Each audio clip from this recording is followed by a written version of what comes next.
Guys? I know you've already disputed the Cleveland. Can you just talk about the challenge if the Browns were to take you? Sorry? If the Browns were to take you first overall, the challenge of playing with Cleveland, turning that franchise around. I mean, I think you just have to go in there and play the game and play to the best of your best capabilities.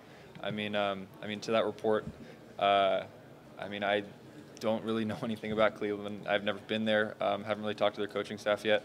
Have a meeting with them tonight. So, it's impossible to formulate opinions when you don't really haven't really done any research on the actual place. So I'm probably going to visit there, hang out with them, and then whoever picks me, I'll be excited to play for whoever wants to. Connor, when you look at a team like the Giants, you go up from there, you got Starch up there, a lot of weapons.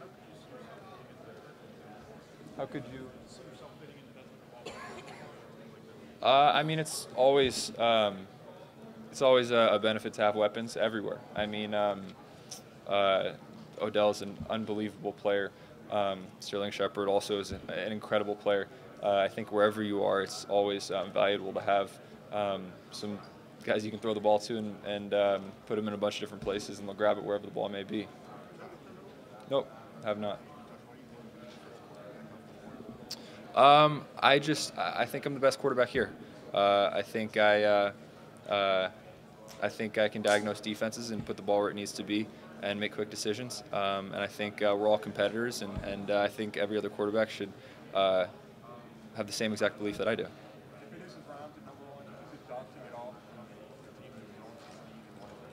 The NFL is a very daunting organization.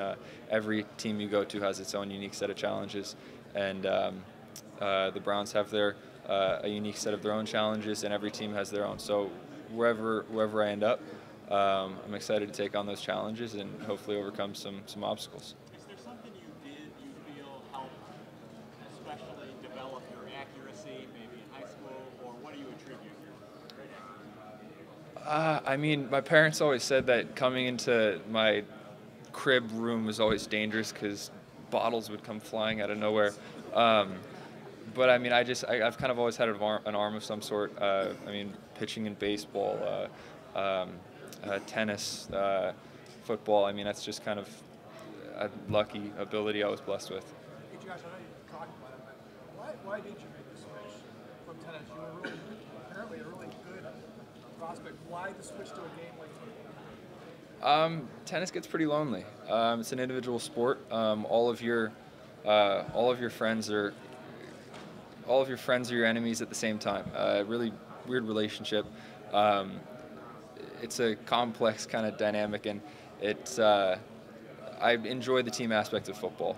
All of your friends you go into war with, and it's unique. You get to play alongside your brothers each and every week, and that's really ultimately what drew me to football over tennis. Have you met with the Bills yet? I have not. Are you scheduled to this week? Well, I've had informal visits with most every team, but formally I have not yet. What do you take to lead, to get guys to lead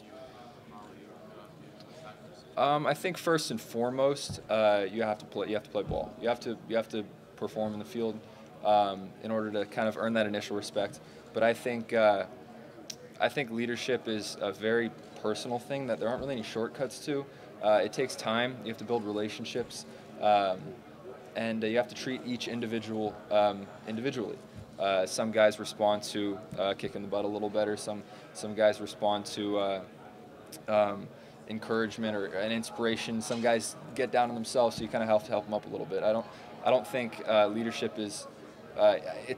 You have to lead in your own individual way. I'm not really a big rah-rah guy, and if I tried to be, I think my teammates would see through it. So it's not about me, it's about the team. So anything that I can do as a leader to make the team better, I'm going to do, and I'm going to do that on a person-by-person basis, because that's where I think it all starts is with the relationships. Josh, on the field, what do you think is your most pro-ready attribute? I think I make very quick decisions, very quick and decisive decisions.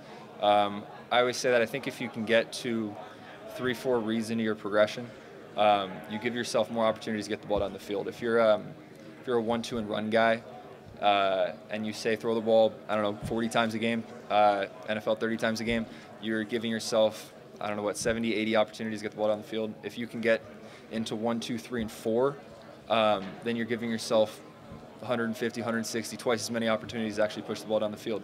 So that's where I think my best attribute is. I can sit in the pocket and really pick defenses apart. Josh, in this process that you picked apart, there's been some questions on your overall personnel. What do you think about that, and how do you address that? Well, you address it here. I think that's why all these interviews and meetings and visits are awesome, because teams actually get to know me, and they don't have to find out through third parties. I think that's what I'm looking forward to most of this combine is getting to know teams and yeah, maybe not running my 4.5, but everything. I mean, it's an unbelievable experience. I remember watching growing up the combine when I was 3rd, 4th, 5th grade. It's cool to be a part of this. It's really cool. Josh, Kyle McDermott was a team many years for the Bills now. Did you do any recon work with him, for instance, or even other teammates about what their situation is? Connor with the Bills specifically. Are you a reporter for the Bills? Bills? No, not team by team. More just kind of advice on how to conduct yourself. I mean, I got a lot of advice on how to while I was in college, how to be better in college. A lot of leadership advice. A lot of combine-specific advice. I mean, Jared Goff is telling me that every single nook and cranny you can find in the schedule for a nap, take it because you will be tired. So I think it's really cool when pros or a lot of my close friends like Caleb Benenoch, Kenny Clark, Jayon Brown, a lot of my really close friends from UCLA and the NFL are giving me advice and giving back and helping all of us here basically be more equipped to succeed. What's it like going through this process?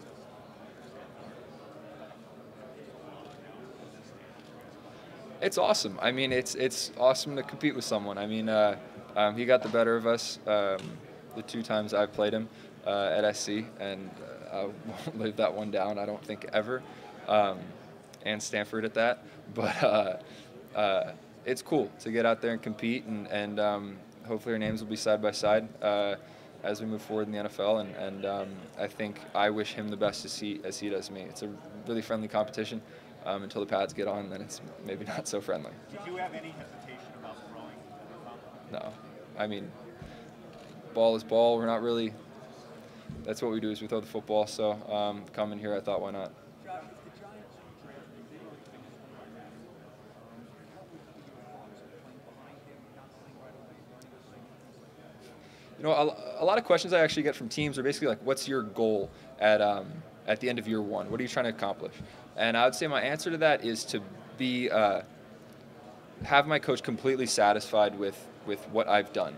Whatever he asks me to do, I'm going to do that to the best of my ability. If he asks me to be a backup, I'm going to be the country's best backup quarterback. I'm going to support my starter through everything. I mean, it might be, I don't know, a rough relationship at the beginning because they kind of see the dynamic, but I'm going to do absolutely everything I can to help the team win. If they ask me to compete for the starting job, I'm going to compete my butt off. So I think whatever a coach asks me to do, that's exactly what I'm going to do. Yeah, absolutely.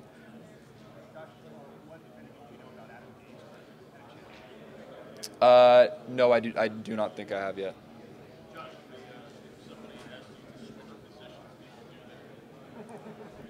What position would you say I should switch to?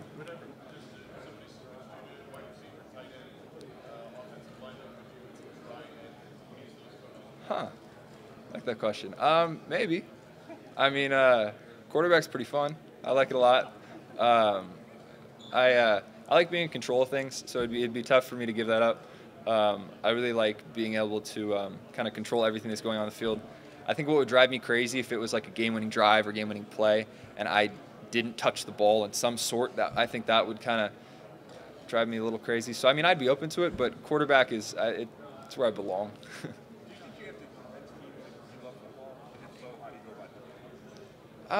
Kind of. I mean, we all work our butt off. If we didn't like football, no matter how talented we are, we wouldn't be in the position that we all are here this week. I mean, I love football, all of my heart and soul.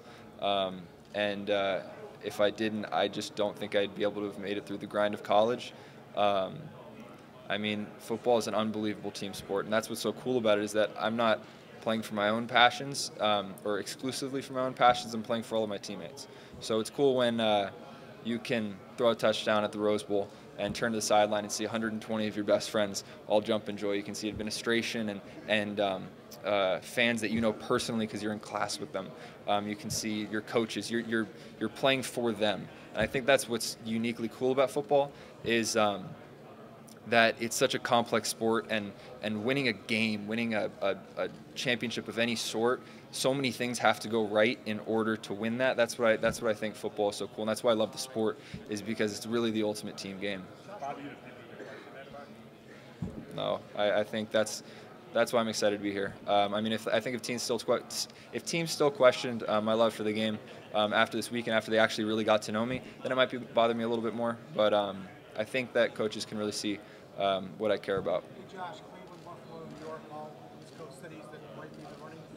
Any qualms about California kid going to play in some cold weather places?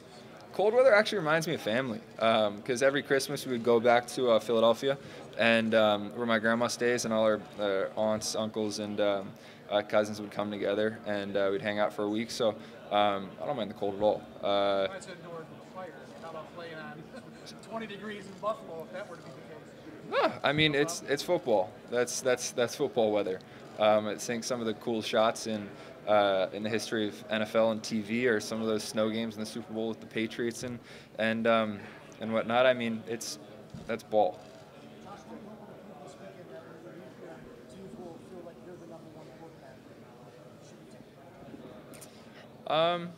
I think it's just a mixture of everything. I think it's kind of like I was saying with leadership. Like, there's not sort of one secret sauce. I think it's a collection of just everything. I think they have to test my capabilities on the board, make sure I know what I'm doing, X's and O's wise, get my feel for as a personality, and maybe if they think I'm a good player but not a good fit for their personality profile, you can respect that. I mean, a team is evaluating you not just how good you are on a scale of 1 to 10, but how good of a fit you are for their team. So I'm just trying to come out here and present who I am as a person and a player, and do what I can to let them make the best decision on whether I would be the right guy to lead their franchise. When it comes to that personality profile, what do you want them to know about what kind of guy you are throughout this process? Because you're only going to get a little time here, but as it goes, you're going to get more meetings. What do you want them to take? You know, I really don't know. I think that's for the teams to decide, because I think teams are looking for different kinds of personalities and all different kinds of guys. I'm not gonna present a fake image of myself. Like some advice to someone with maybe issues in the past, or have these pre-rehearsed questions on, I'm sorry, I won't ever do that again.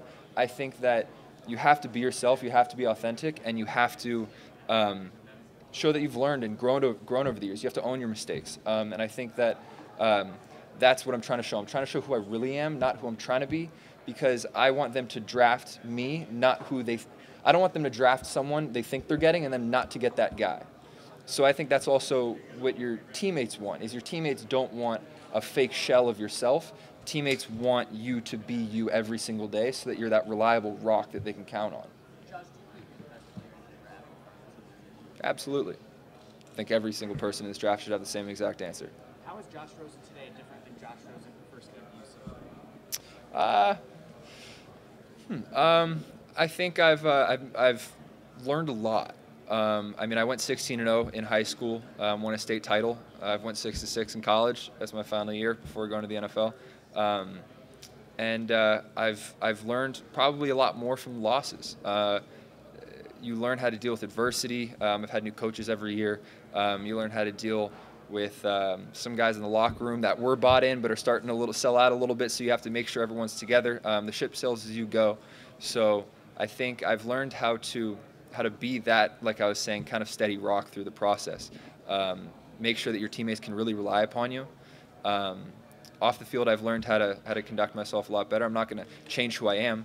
I still am me. Sometimes there's a time and place for everything, and that's what I've learned.